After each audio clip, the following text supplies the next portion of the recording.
Hello everyone, welcome to the video. Today we are going to solve the problem print all subsequences of a string. In this problem, we are given a string as an input and we have to return the all possible subsequences of that string. Start. To begin with, let us first note the key things given in the question. We are given a string and we have to find all the subsequences of that string.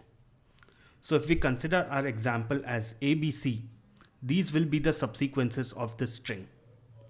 If the example was AAA, that means duplicate characters were there, then all subsequences of this string will be these. We can note two things here. One is that we cannot include duplicates in our answer. And second is that the empty substring is not a valid subsequence.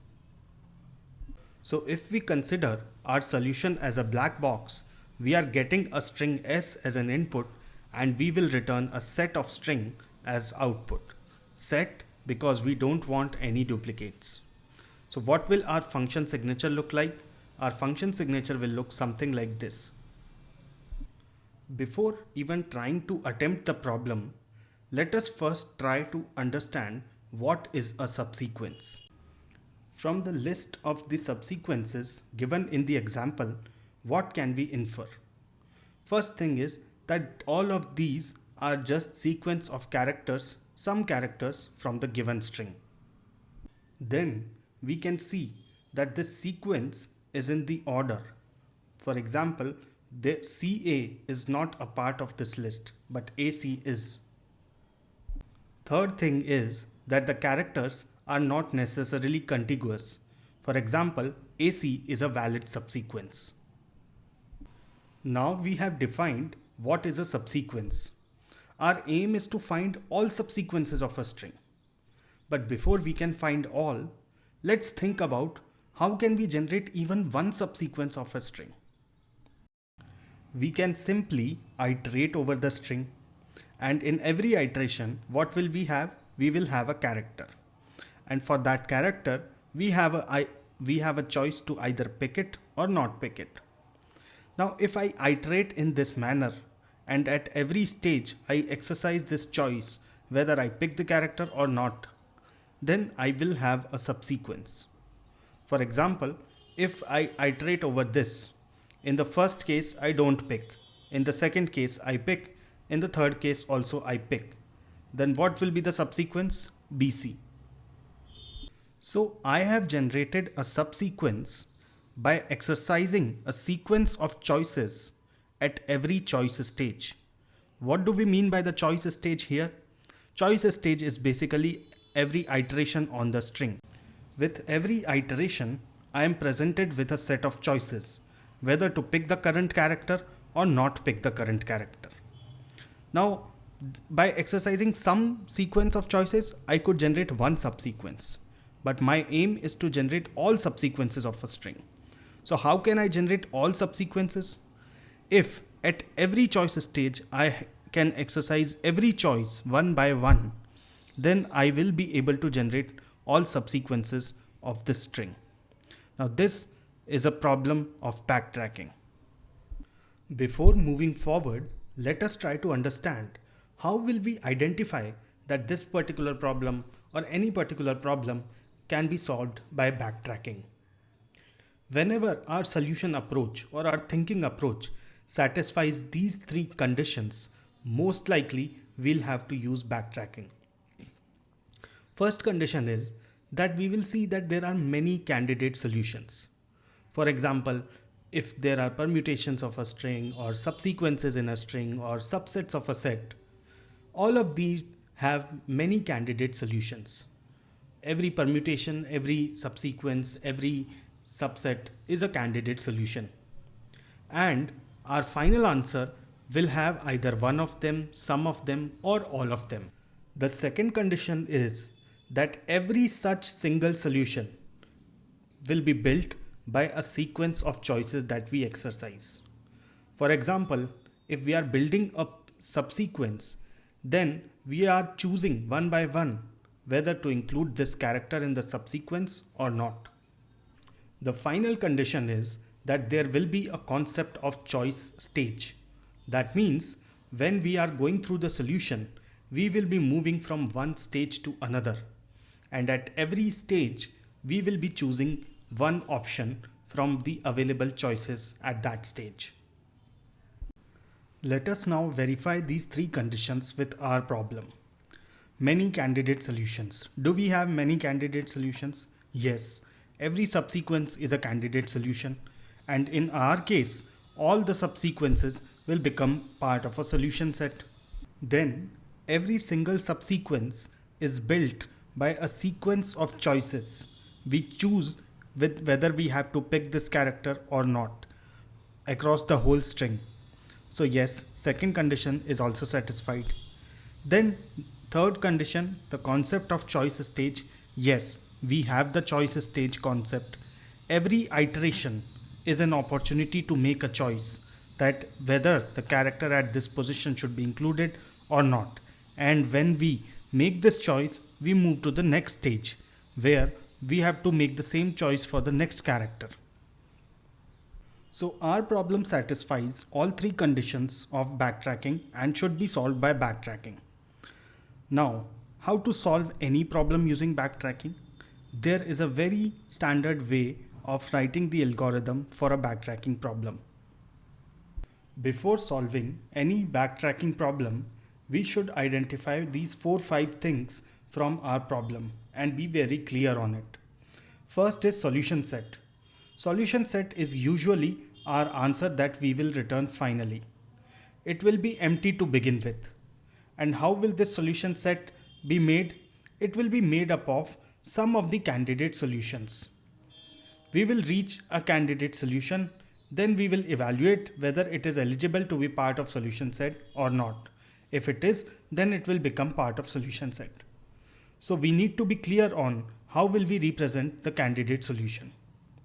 Then how do we build the candidate solution? We build candidate solution stage by stage. At every stage, we have certain choices.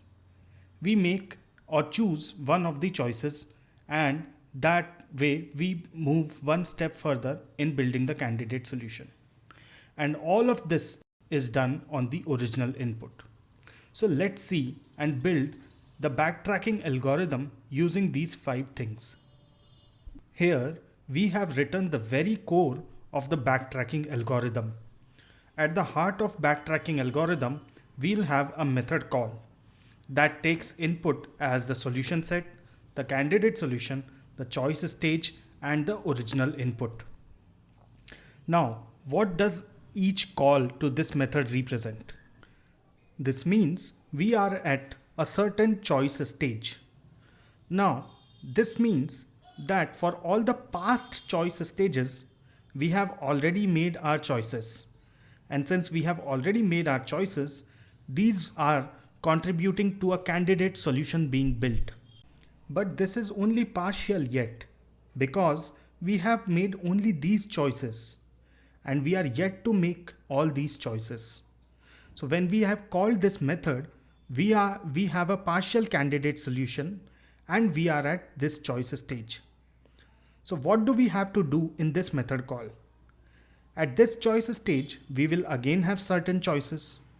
So in this method call, we will go through each of those choices one by one. With every choice, we will update our candidate solution and then we will call for the next choice stage. So here we choose every option one by one. We update the candidate solution as per the choice and we call for the next choice stage with our updated candidate solution. So this is the core of the backtracking algorithm. In every method call, we are at a choice stage. We go through all the choices available at this choice stage one by one. What does going through all the choices mean? It means we update our candidate solution and call for the next choice stage with our new partial candidate solution. But then when will it end? When will we add our candidate solution to our solution set? When we are done with our last choice stage as well. If we are after our last choice stage, That means we have built our candidate solution. So we will check if our candidate solution is valid. If it is, then we will add it to our solution set and then return. If it is not valid, then we will return as well. So with this algorithm, we would have gone through all possible choices at all possible choices stages, and we would have added all valid solutions to our solution set. This is almost complete, but there is one more case that we should think of to optimize this algorithm. Here we are checking if the candidate solution is valid after we have gone through all the choice stages. But in some problems, it is possible that by moving till some particular point, we know for sure that now no choice would lead to a valid solution. If such is the case, then we should return right from there. This marks the completion of our backtracking algorithm. Now we will apply this to our original problem and see how do we solve it. Let us try to apply this to our problem. So first of all, let us try to identify these 5 things. Solution set. So what we have to return is all subsequences of a string. So our solution set will be nothing but a set of string. Candidate solution. Candidate solution is nothing but construction of a subsequence in progress. So how can we represent candidate solution? We can represent it in this manner using a one-dimensional array. It will be of size n, which is the length of our input string, and its values will be either 0 or 1.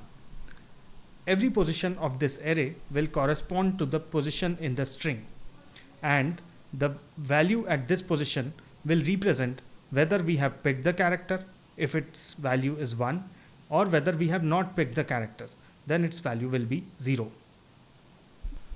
Choice stage is nothing but every iteration in the string, because at every iteration we will have to make a choice whether we have to pick the character or not.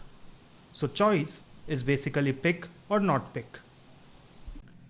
Now that we have all these 5 things, we can now start writing the backtracking algorithm for our problem. Our backtracking algorithm's function signature would look like this. It will take solution set, which is result set, and what will be its initial value? It will be initially empty. Then candidate solution. It will take candidate solution. This will be a one-dimensional array of integers, and it will be initially empty because we have not started our candidate solution. Then int choice stage. It is nothing but iteration. So its initial value will be 0, and then original input our string s. Let us first write the core logic of our backtracking algorithm. At this choice stage, we have 2 choices. Either we don't pick the character or we pick the character. So when we don't pick the character, we update the candidate solution array at this stage with value 0. And then we call for the next choice stage. If we pick the character, we update the candidate solution value at that position with 1. And then we call for the next choice stage. Now let's see how will we add our candidate solution to our solution set. In our case, exhausting choice stages means our choice stage has reached the string's length. If that has reached the string length, that means our candidate solution is now full. So we convert our candidate solution to the string as per the original string, and we then add that to result set.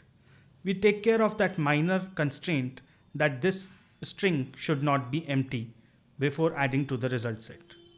And this completes our backtracking algorithm. We don't have to add this condition in our algorithm because for our problem there is no case where we will be able to assess the validity of the candidate solution before we have reached all choice states. The time complexity of this solution will be big O of 2 to the power n, because at every position we are making 2 choices, whether to pick or to not pick, and with n length string this goes to 2 to the power n. Space complexity also becomes 2 to the power n. Let us now walk through the code for the same algorithm that we just discussed. You can also find the link to this code in the description. So first of all, here we just declare a few variables like candidate solution, choice stage and result set. Candidate solution is an array of integer of length n. Choice stage's initial value is 0. Result set is an empty set. We call this utility function with all these four variables. In the utility function, first of all, we check if we have covered all the choice stages. If we have, that means our candidate solution is now filled. Now, since if that is filled, then we will convert our candidate solution to the string. We have written a very small method for this. We get the answer from it, and if it is not blank, we add it to the result set. And if this is not the case, if we have not covered all the choice stages, we are at a certain choice stage, then we have two choices. Either we don't include the character at current position or we include the character at current position. So if we don't include the character at current position, we update candidate solution with the value 0. Candidate solution at this position with the value 0. And then we call for the next choice stage. And similarly, if we include the character, we update it with value 1 and then we call for the next choice stage. And this is our helper function that takes an array of integer candidate solution and original string as input. It iterates over the string and checks if candidate solution at I is equal to 1. If that is equal to 1, it includes that character in our answer and then finally returns the answer. Let us now summarize what all we did. First of all, we understood the problem with the help of an example. Then, while thinking through the problem, we realized that it satisfies all three conditions that are required for a backtracking solution. It had multiple candidate solutions because there were multiple subsequences. Every solution was built by a sequence of choices because when we were building one single subsequence, we had to choose at every position that whether we have to include this character or not. Then there was a concept of a choice stage because the choice stage corresponded to every iteration on that string. So once we identified that this is a backtracking problem, we went through how to solve any backtracking problem. We saw the algorithm for that, and we saw that in every method call of that backtracking solution, we are at a choice stage with partially built candidate solution. Why partially built? Because candidate solution is built only up till that choice stage, and further we are yet to make the choices. So in the method call, what we have to do is we go through all these choices one by one. And what does going through all choices one by one mean? We update the candidate solution as per whatever option we have chosen, and then we call for the next choice stage. We call the same method. So how does this end? This ends when all the choice stages are covered. When all the choice stages are covered, we have the candidate solution ready.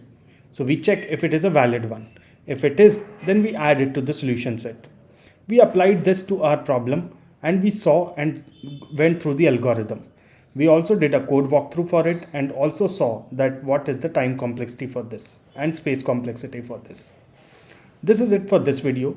We will meet again in the next video with some other problem. Thanks for watching.